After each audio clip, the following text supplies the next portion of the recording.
Selamat sore, saya Maria Melania Betokase.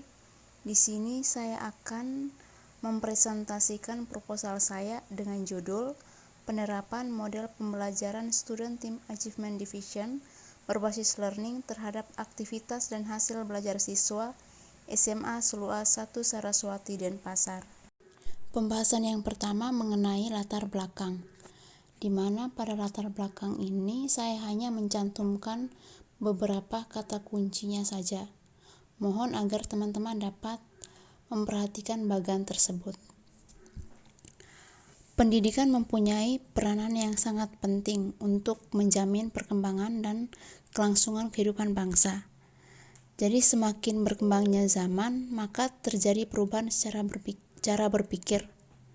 Dalam segi pendidikan, hal tersebut dapat menimbulkan ide-ide baru dalam upaya pengembangan pendidikan. Salah satunya adalah penerapan model pembelajaran dan metode belajar yang disesuaikan dengan kebutuhan siswa dan memperoleh ilmu pengetahuan melalui pendekatan saintifik. Jadi dalam proposal saya ini saya menggunakan model pembelajaran STAT. Seperti halnya sekolah lain di Kota Denpasar, Bali, Sekolah Menengah Atas Selua 1 Saraswati Denpasar juga menerapkan model pembelajaran berbasis learning. Sarana dan prasarana yang disediakan pihak sekolah telah mengarah pada peningkatan ketertarikan siswa untuk mengikuti pembelajaran serta penyediaan media bagi guru untuk melangsungkan proses belajar mengajar. Misalnya, guru telah memanfaatkan LCD dalam pembelajaran dan eksperimen di laboratorium. Akan tetapi, pembelajaran masih berpusat pada guru.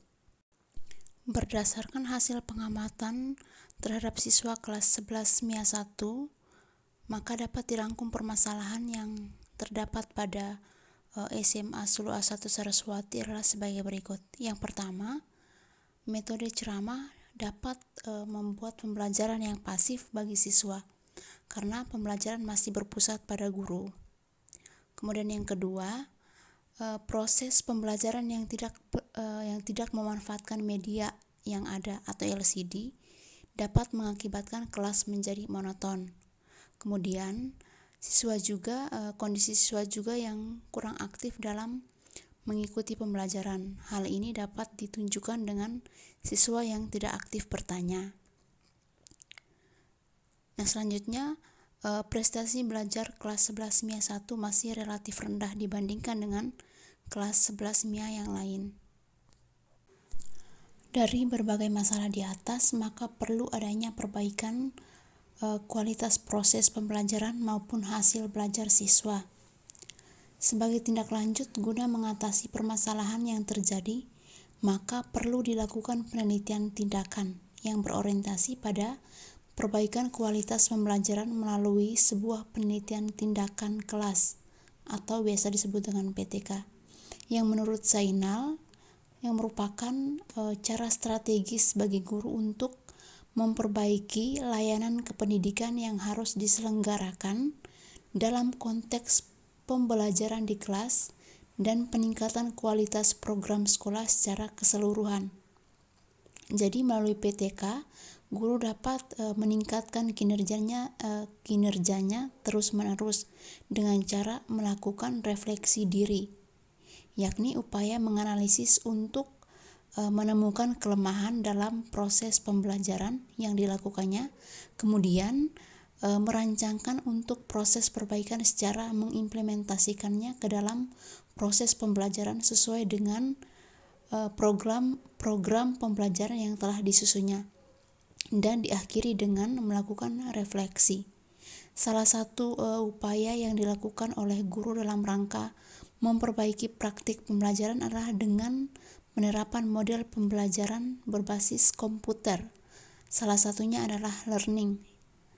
Jadi ada beberapa alasan mengapa model pembelajaran tersebut efektif diterapkan, yaitu pada penelitian yang telah dilakukan oleh Aminoto dan Patoni, yaitu menjelaskan bahwa learning tersebut merupakan sebuah inovasi yang mempunyai kontribusi sangat besar terhadap perubahan proses pembelajaran, di mana proses belajar tidak lagi hanya mendengarkan uraian materi dari guru, tetapi siswa juga dapat melakukan aktivitas lain seperti mengamati, melakukan, kemudian mendemonstrasikan,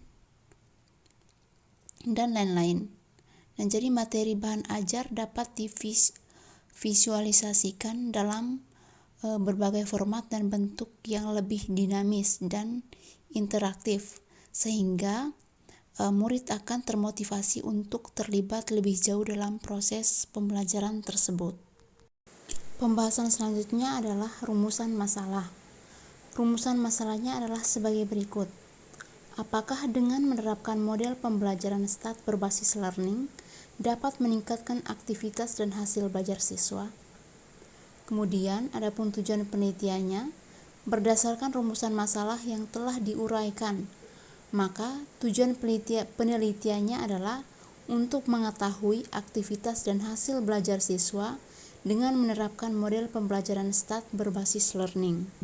Pembahasan selanjutnya yaitu tinjauan pustaka, di mana pada tinjauan pustaka ini terdapat beberapa kata kunci, yakni model pembelajaran STAT, learning, aktivitas belajar, dan hasil belajar.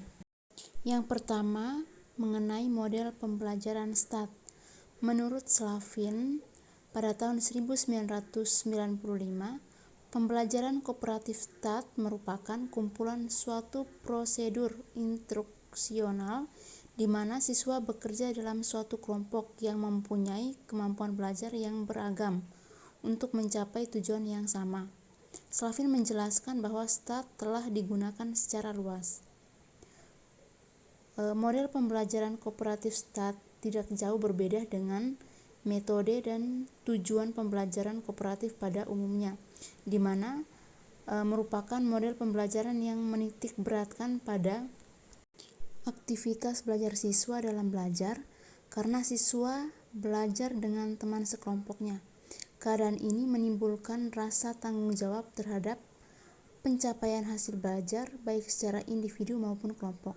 Selain itu, dapat menciptakan suasana belajar yang kondusif dan sangat efektif untuk membina hubungan di antara siswa dalam kelompok. Selanjutnya mengenai e-learning. E-learning atau electronic learning dikenal sebagai salah satu cara untuk mengatasi masalah pendidikan, baik di negara-negara maju maupun negara yang sedang berkembang. Banyak orang menggunakan istilah berbeda-beda dengan e-learning. Namun pada prinsipnya e-learning adalah pembelajaran yang menggunakan jasa elektronika sebagai alat bantunya. E-learning terdiri dari dua bagian, yaitu yang merupakan singkatan dari elektronika, dan learning yang berarti pembelajaran. Jadi, e-learning berarti pembelajaran dengan menggunakan jasa bantuan perangkat elektronika. Jadi, dalam pelaksanaan e-learning menggunakan jasa audio, video, atau perangkat komputer atau kombinasi dari ketiganya. Di mana proses belajar tidak lagi hanya mendengarkan uraian materi dari guru, tetapi juga siswa melakukan aktivitas lain seperti mengamati, melakukan, mendemonstrasikan, dan lain sebagainya. Kemudian menurut Aminoto dan Patoni, mereka menjelaskan bahwa e-learning ini merupakan sebuah inovasi yang mempunyai kontribusi sangat besar terhadap perubahan proses pembelajaran. Selanjutnya mengenai aktivitas belajar. Aktivitas adalah aktivitas yang bersifat fisik maupun mental. Dalam kegiatan belajar, kedua aktivitas itu harus selalu berkaitan. Dalam proses pembelajaran diperlukan aktivitas, sebab pada prinsipnya belajar adalah berbuat untuk mengubah tingkah laku atau melakukan kegiatan. Ini dikutip dari Sardiman 2008 dan Nasution 2004. Kemudian aktivitas siswa adalah keterlibatan siswa dalam bentuk sikap, pikiran, perhatian, dan aktivitas dalam kegiatan pembelajaran guna menunjang keberhasilan proses belajar mengajar dan memperoleh manfaat dari kegiatan tersebut. Selanjutnya, adapun indikator aktivitas siswa dapat dilihat dari yang pertama, mayoritas siswa beraktivitas dalam pembelajaran. Yang kedua, aktivitas pembelajaran didominasi oleh kegiatan siswa. Yang ketiga, mayoritas siswa mampu mengerjakan tugas yang diberikan guru melalui pembelajaran kooperatif tipe Student Team Achievement Division atau STAD yang diterapkan oleh guru di kelas. Selanjutnya, mengenai hasil belajar. Menurut Sutjana pada tahun 2005, hasil belajar adalah kemampuan-kemampuan yang dimiliki siswa setelah ia menerima pengalaman belajar. Hasil belajar biasanya dapat diketahui melalui kegiatan evaluasi yang bertujuan untuk mendapatkan data pembuktian yang akan menunjukkan sampai di mana tingkat kemampuan dan keberhasilan siswa dalam pencapaian tujuan pembelajaran. Tingkat kemampuan pada proses belajar mengajar dapat diketahui dari hasil belajarnya. Hasil belajar dipengaruhi oleh penguasaan siswa tentang materi belajar yang dipelajari dan juga dipengaruhi oleh adanya kesempatan belajar yang diberikan kepada siswa. Ini berarti bahwa guru perlu menyusun rancangan dan pengelolaan pembelajaran. Pembahasan selanjutnya adalah metode penelitian. Yang pertama, mengenai waktu dan tempat penelitian. Waktu yang digunakan peneliti untuk penelitian ini dilaksanakan dari awal bulan September sampai November.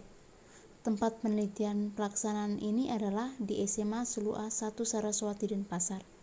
Selanjutnya, untuk teknik analisis data yang digunakan dalam penelitian ini adalah analisis deskriptif kualitatif dan kuantitatif, di mana analisis deskriptif kualitatif berupa data hasil observasi, wawancara, kajian dokumen atau arsip dengan berpedoman pada lembar pengamatan dan pemberian angket yang menggambarkan proses pembelajaran di kelas.